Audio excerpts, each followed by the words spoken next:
Campaign 2020 is sponsored by Wisconsin Hospital Association, Quick Trip, Wisconsin Counties Association, Wisconsin Realtors Association, and Wisconsin Operating Engineers Local 139.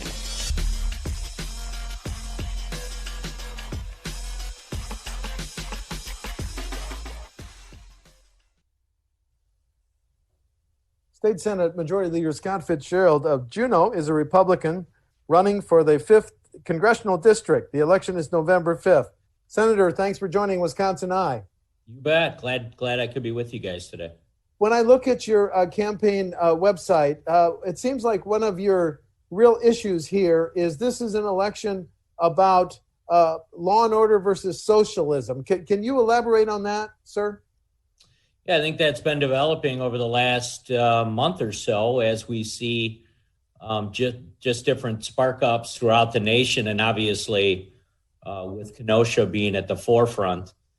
I think there's growing concern out there that, it's not just about the incidents that we've seen related to either Black Lives Matter or police conduct, but there seems to be a whole other entity out there that continues to break the law, and it's not peaceful protests anymore, and that's a big concern. And those elected officials, I think, that early on were kind of either silent or protecting those actions because they were afraid of offending somebody on the other side, are starting to reconsider their positions as well, including Joe Biden. So it's an ongoing developing issue that I think could be around for the next 60 days before the election cycle.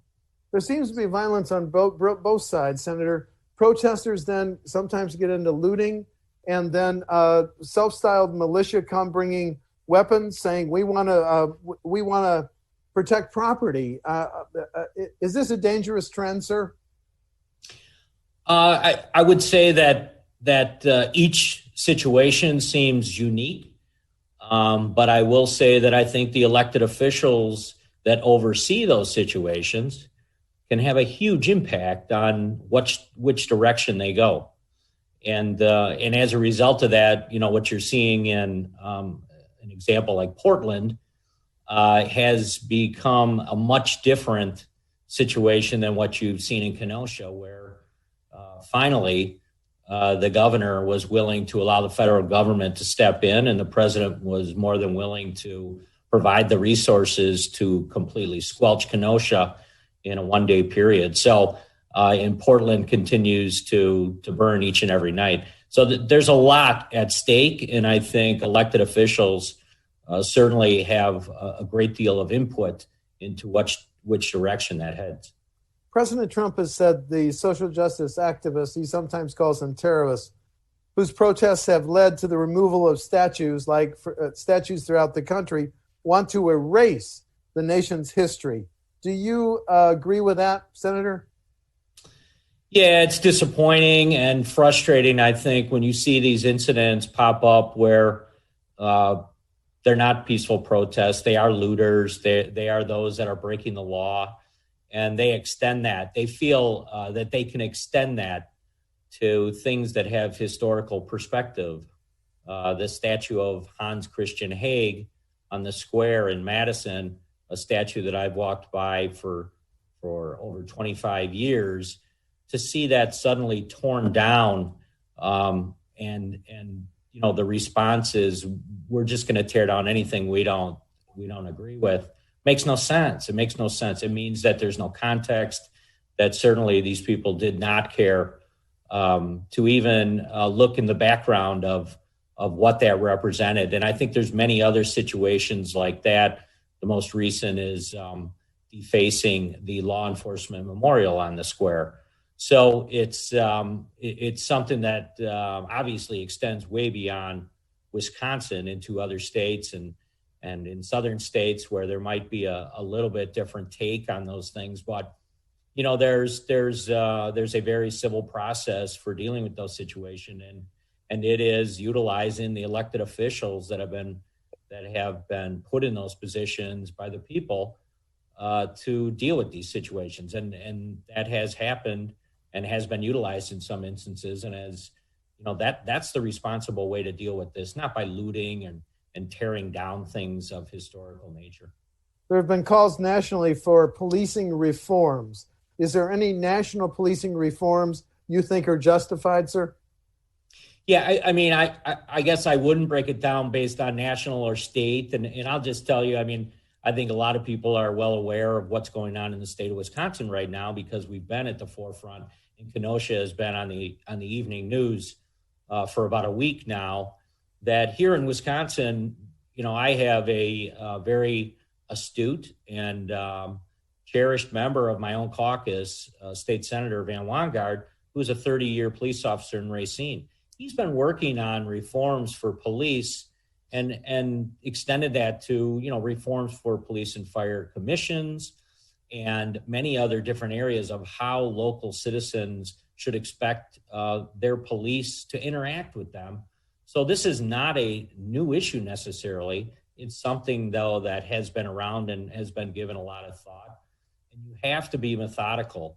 The package that the governor rolled out, there was no input from Republican legislators at all into the list of bills that he has.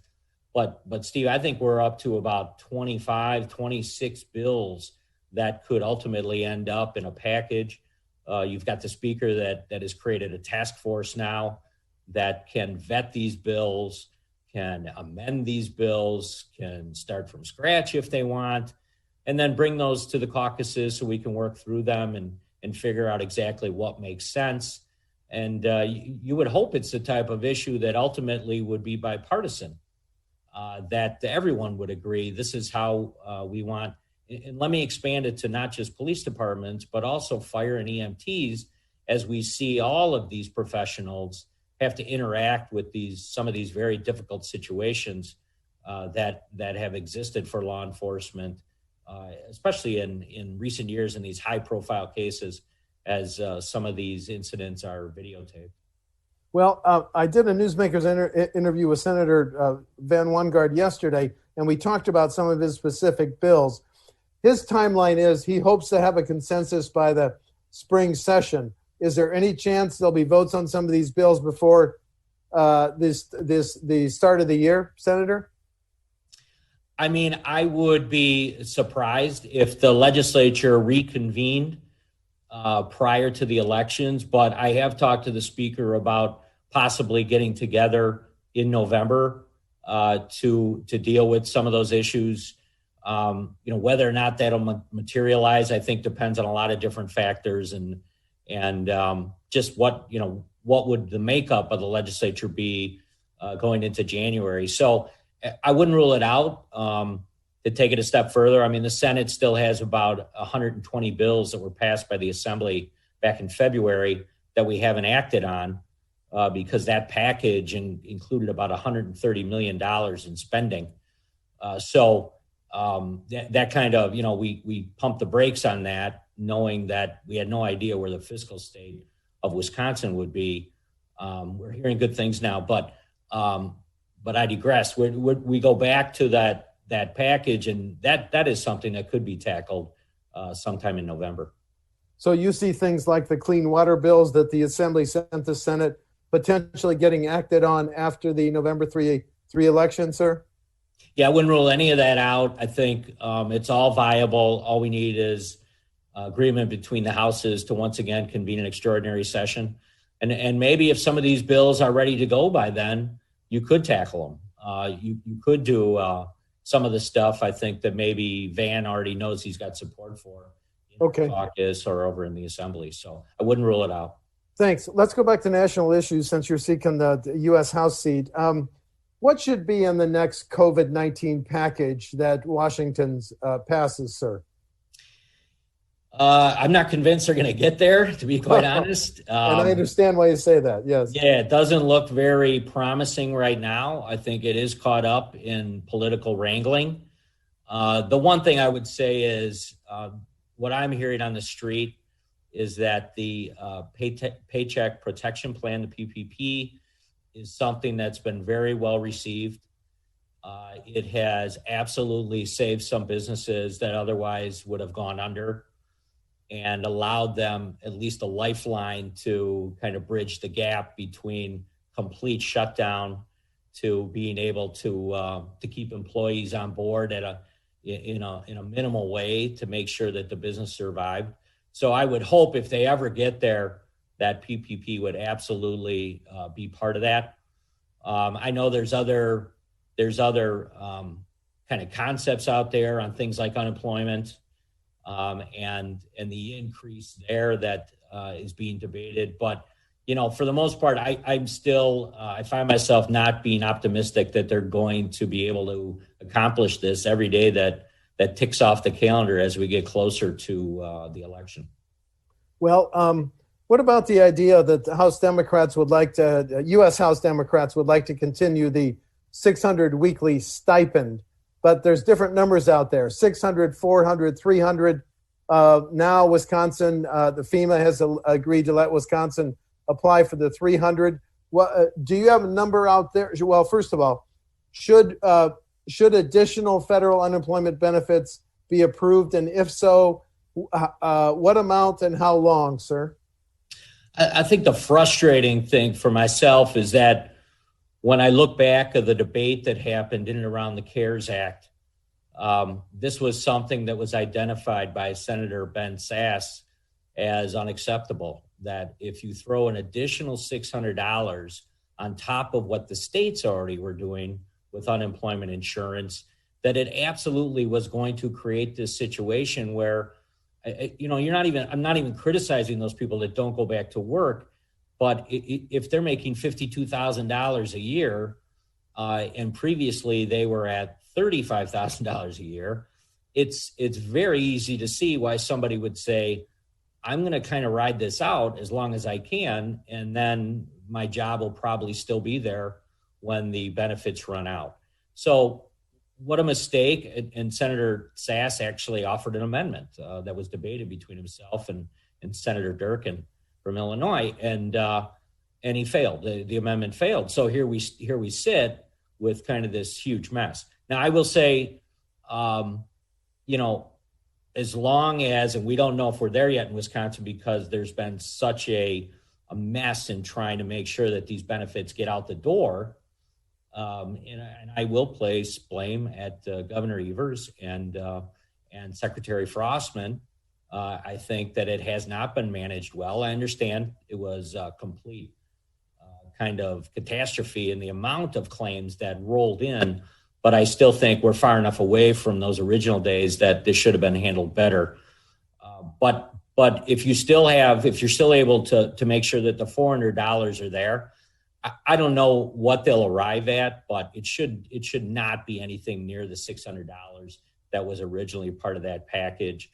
I think if there was some way of matching it to what the person's salary was prior to being unemployed, that would make a lot more sense. And hopefully, again, they'll get there because I think it is a concern that these benefits will run out and it will have a direct effect on some people. But I just don't see that final package getting completed right now. Do you support President Trump's proposal to do away with federal payroll taxes through the end of the year, Senator? I think what the president's trying to do is jumpstart the economy. And one of the ways you could do that is by, let me describe it as suspending the payroll tax. If you do a full reduction, which, I'm used to, we've done that. We've done those things here in the state, and they do have an impact. It's a long-term impact, and it should be a laudable goal. But I think what the president's up to is he's saying, listen, all hands on deck. Let's put something in place that makes sense moving forward. And if that means a reduction in the payroll tax for a specific period of time, I would support that. I think it's a good idea. Ultimately, it'll probably have to be addressed.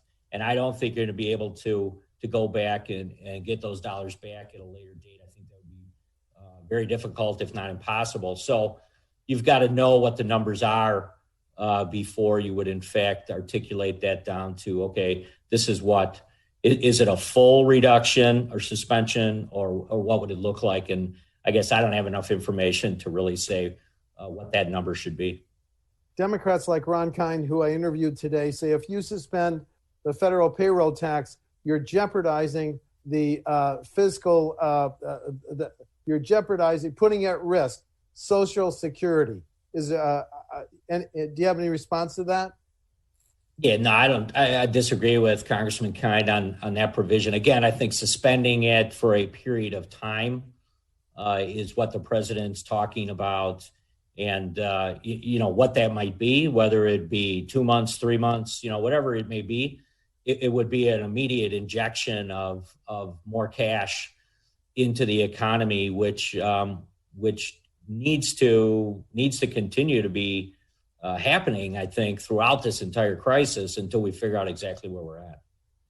The U.S. Supreme Court agreed to hear the challenge to Obamacare shortly after the November 3 election. If a 5-4 court ruling throws out Obamacare, what is, and you're a member of Congress, what's your plan B, sir? Yeah, I think there's a number of things. And I think my good friend Tom Tiffany, a new member of Congress, him and I have talked about this issue. And, maybe it's just we're a little bit biased on this, but we love that the states have done a really good job in managing many of these healthcare issues.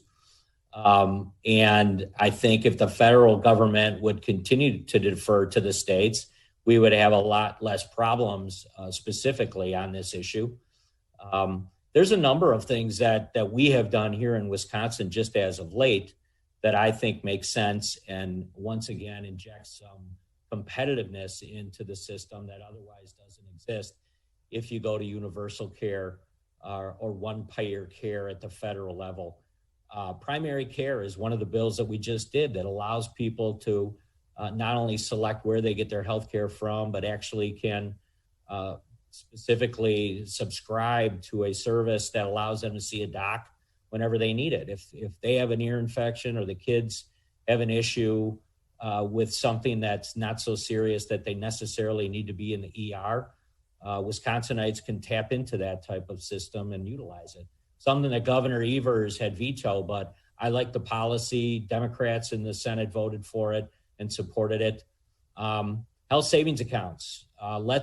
The Republican conference, which is run by the House Republicans out in D.C., their last proposal that they came out in 19, they blew the lid off of HSAs. And people love health savings accounts. They love to know that every month they're putting $30, $50 into an account. And if they're lucky enough to go through the entire year and not have a sickness or an illness, where they need to go directly to the doc, that money's there and it's available to them. And they feel comfortable with that. They like that. It's another way of dealing with those issues. There's some federal, the thing about Wisconsin is we've got such a diverse healthcare delivery system in the first place. There for the last 100 plus years in Wisconsin, that system has developed where we've got a number, somewhere between 14 and 18 at any given time, health insurance, private corporations that deliver products that Wisconsinites are familiar with and like. And anything that pulls the rug out from under that, I think, should be opposed by any Wisconsinite, certainly. And in other states, they may not have that. I know in Michigan, that's Blue Cross Blue Shield dominates the landscape. So that has to be taken into account. Wisconsin is not Michigan, and Michigan is not Wisconsin when it comes to healthcare delivery. And that needs to be accounted for. And I don't think the ACA does that. And certainly if the court rules, I think there are many things that can be done at the state. Listen, just the amount of interaction we have with the federal government between Medicaid and Medicare, that's enough for us to see that it isn't always managed very well. And that's been the problem from day one.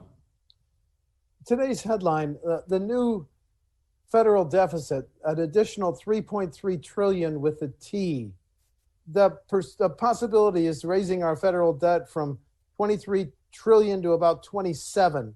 Is the whole debate over the debt and how to bring it down? Do we need to set that aside while we focus on more immediate issues like the COVID problem and restarting the economy, sir? No, let me argue the opposite, which would be I think this underscores and maybe will be kind of a silver lining, if you will, when it comes to the federal deficit, that it's pretty hard to ignore what is happening right now. And last week in the Wall Street Journal, it was reported that the U.S. government will literally borrow $2.2 trillion between 1 July and 1 January. So we will literally be out there borrowing the money to make sure that we fulfill all our requirements at the federal level. If that isn't a siren for all of us, that this is something that absolutely has to be dealt with. And I'm not sitting here today telling you that I have all the answers on that. I don't. But what I will say is it has to be the focus, and it has to be something that is whittled away at. It cannot continue to just be ignored.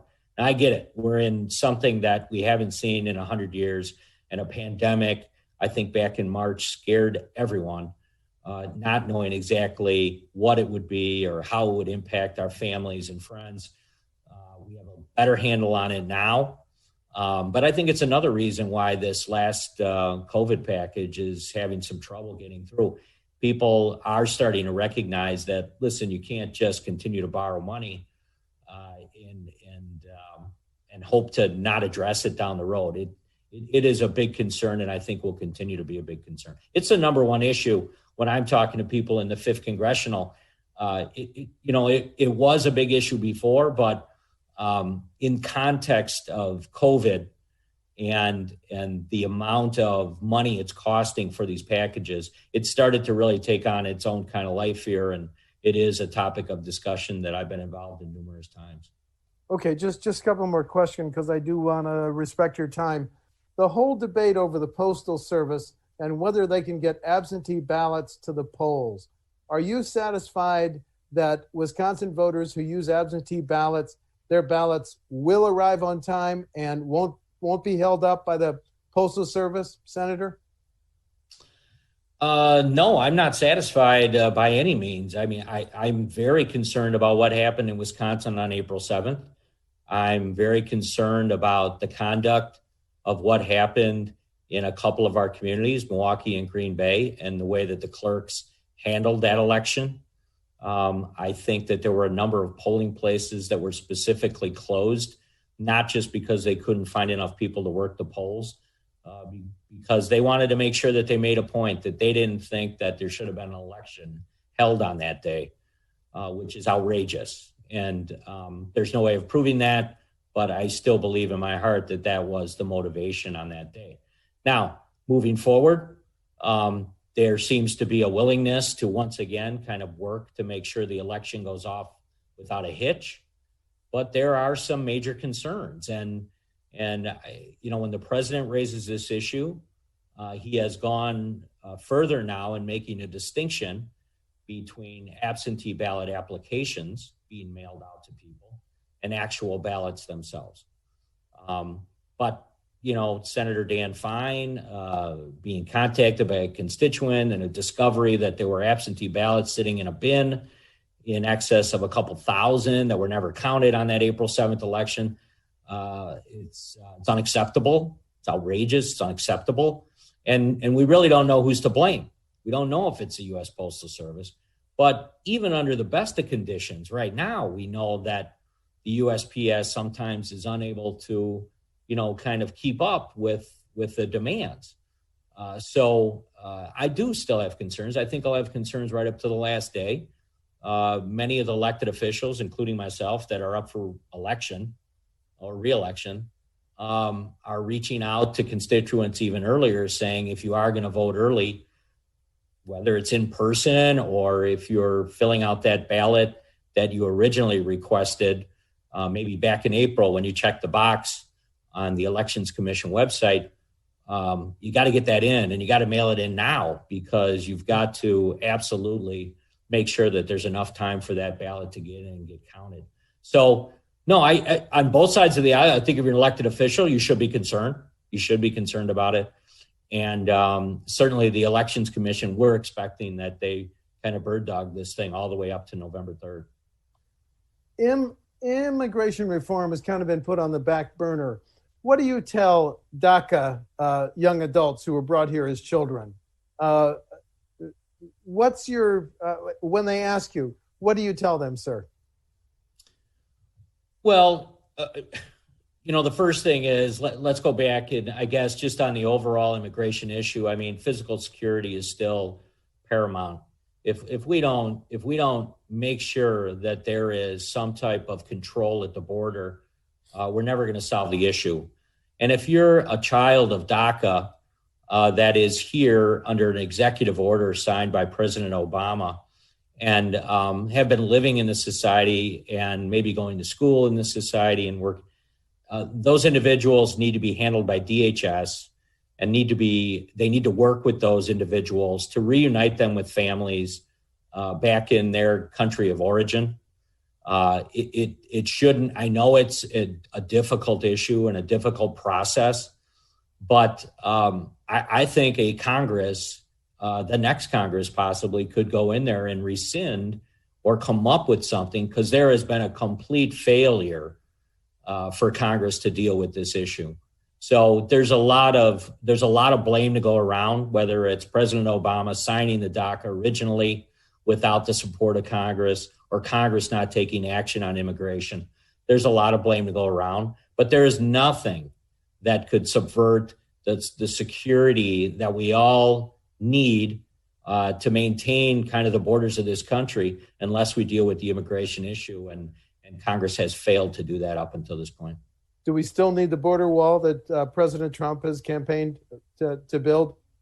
Absolutely. When you see the increase in population in this country and you see that the increase of illegals that continue to flow across that border, it's been significantly reduced, but it's still, it is our biggest security issue more than anything else out there in the world. Is if you are unable to control your borders, you don't have a country. And then you've been very generous with your time. Last question. Differences between you and your opponent on November 3, sir?